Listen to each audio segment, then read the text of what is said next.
बिस्मिल्लाहिर्रहमानिर्रहीम अस्सलामुअलैकुम रहमतुल्लाह। शहबाज शरीफ की हुकूमत आ गई इस वक्त आखिरी सांसों पर, और जितने इत्तेहादी हैं इस हुकूमत के साथ उनमें से सब ने एक एक करके निकलना का फ़ैसला कर लिया है। और सबसे पहला जो रेजिग्नेशन आना है वो है बिलावल भुट्टो का।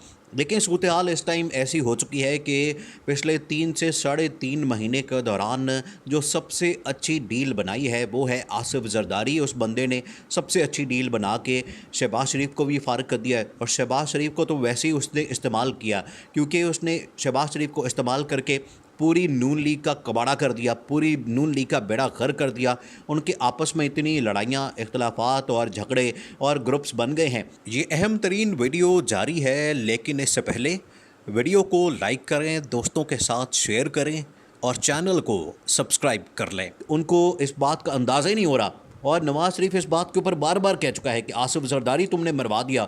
और शहबाज शरीफ को भी उसने बार बार कहा कि आसिफ जरदारी ने हमें मरवा दिया, फंसवा दिया, उसकी वजह से हम लोग फंस गए और सारी पार्टी हमारी तबाह हो गई, पंजाब के अंदर भी तबाह हो गई और हमारा बयानिया भी मर गया और हम इलेक्शन में बार बार हार रहे हैं।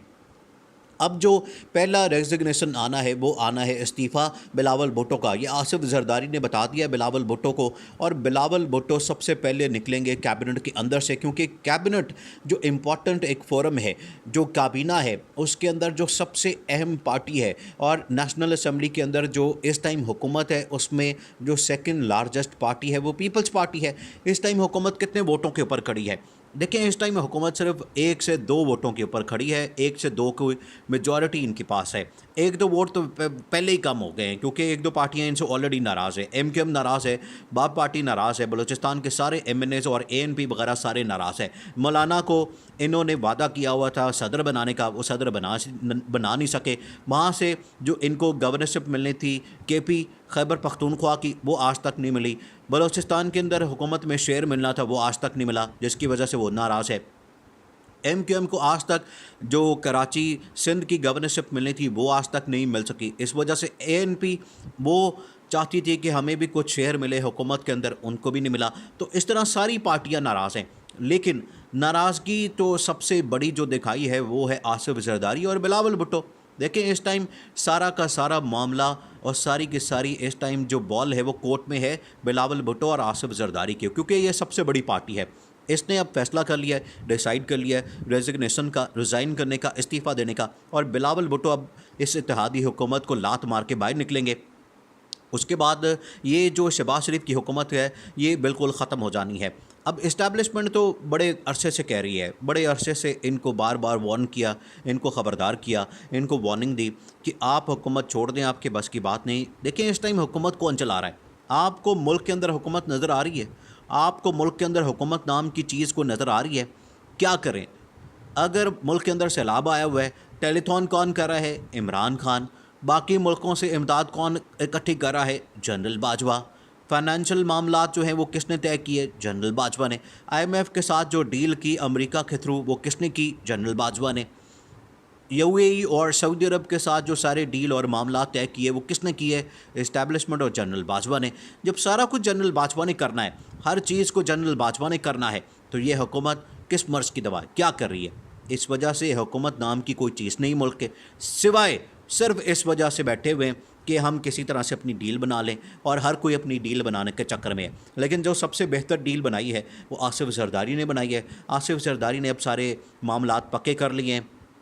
पूरी सेटअप के अंदर भी उसका रोल होगा। और अगला जो सेटअप आना है, जो अगली हुकूमत आनी है, उसमें एक तो ये डील तय हुई है कि आसिफ जरदारी दोबारा से सिंध अपने पास रखेगा, क्योंकि इस वक्त भी सिंध असम्बली को तोड़ने के लिए प्रेशर डाला गया आसिफ जरदारी के ऊपर, लेकिन आसिफ जरदारी नहीं माना। उसने कहा कि मैं वक्त से पहले इसको नहीं तोड़ूंगा, मैं सिंध असम्बली को ख़त्म नहीं करूंगा, मेरा पूरा टेन्योर है।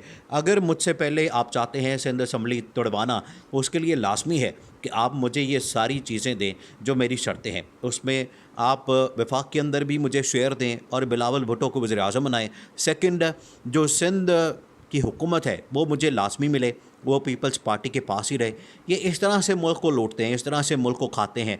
देखिए, ये जो डीलें बनाते हैं उसमें किसका फ़ायदा होता है? फ़ायदा इनका हो जाता है, नुकसान अवाम का हो जाता है, मुल्क का हो जाता है। ये मुल्क के ऊपर इसी तरह से तो बैठे हुए हैं, ये मुल्क के ऊपर इसी तरह से मुसल्लत है। पिछले 10-12 साल से, 15 साल से ये क्या कर रहे हैं? अब इमरान खान के जो बारे में इनका मसला है वो यही है कि इमरान खान ने दोनों को आके ख़त्म कर दिया था। इनकी जो लूट मार थी, इनकी जो करप्शन थी, इनकी जो मनी लॉन्ड्रिंग थी, इनका जो सारा ये जो काम करते हैं किक बैक्स कमीशन, वो सारा कुछ बंद कर दिया था, जिसकी वजह से इमरान खान के ख़िलाफ़ हुए। ऊपर से जो इस्टेब्लिशमेंट थी इंटरनेशनल, उसने अपना रोल प्ले किया, उन्होंने अपने मोहरों को इस्तेमाल किया। ये जो यहाँ पर सारे बैठे हुए थे शहबाज शरीफ, आसिफ जरदारी, उनको इस्तेमाल करके तो इमरान खान का तख्ता उलट दिया। इसी वजह से अब ये सारे मामलात ख़राब हो चुके हैं, क्योंकि हर कोई अपनी डील बनाना चाह रहा है, हर कोई चाहता है कि मेरा रास्ता बन जाए। देखिए, पाकिस्तान की हिस्ट्री में इस तरह का लीडर आया ही नहीं जिस तरह से इमरान खान ने अपने आप को कैश किया है, इमरान खान ने जिस तरह से अपने आप को रजिस्टर्ड किया है। उसने पिछले 3-3.5 महीनों में, देखिए ये 22 से 25 साल की जो स्ट्रगल इमरान खान जिसकी बात करता है, इमरान खान कहता है ये जो 3-3.5 साल हुकूमत में और उसके बाद ये 3 महीने जो मैंने पब्लिक के अंदर, जो मैं जलसे जुलूस, जो मैंने लॉन्ग मार्च, धरना और ये जो चीज़ें की, उसकी वजह से जो मेरी पॉपुलैरिटी और मेरी ये जो मेहनत है, ये पिछले 22 से 25 साल के ऊपर भारी है, क्योंकि इसमें मुझे अंदाज़ा हुआ है, मुझे पता चला है और पब्लिक ने मुझे सपोर्ट दी, पब्लिक ने मुझे हर तरह से हिमायत की और मेरे हक़ के लिए निकली।